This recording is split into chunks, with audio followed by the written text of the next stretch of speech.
గత 18 సంవత్సరాలుగా తెలంగాణ సమగ్ర శిక్షలో వెట్టి చాకిరీ ఉద్యోగం చేస్తూ జీవనం సాగిస్తున్న ఉద్యోగుల బానిస సంఖ్యలు తెంపి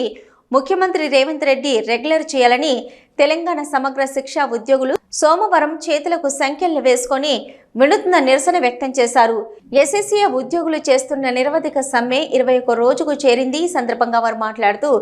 గత ఏడాది సెప్టెంబర్ 13న పిసిసి అధ్యక్షుని హోదాలో ప్రస్తుతం ముఖ్యమంత్రి రేవంత్ రెడ్డి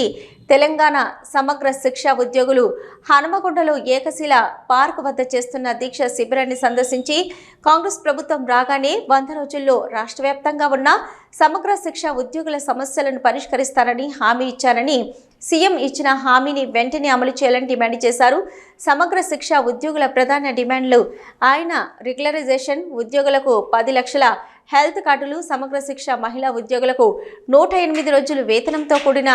ప్రసూతి సెలవులు, 61 సంవత్సరాలు నిండిన ఉద్యోగులకు 20 లక్షల రిటైర్మెంట్ బెనిఫిట్స్, మరణించిన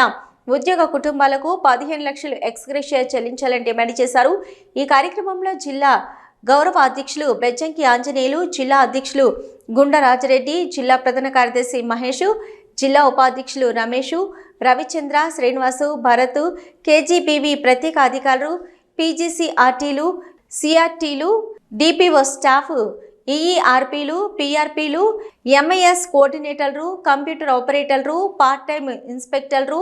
మెసెంజర్లు పెద్ద సంఖ్యలో పాల్గొన్నారు.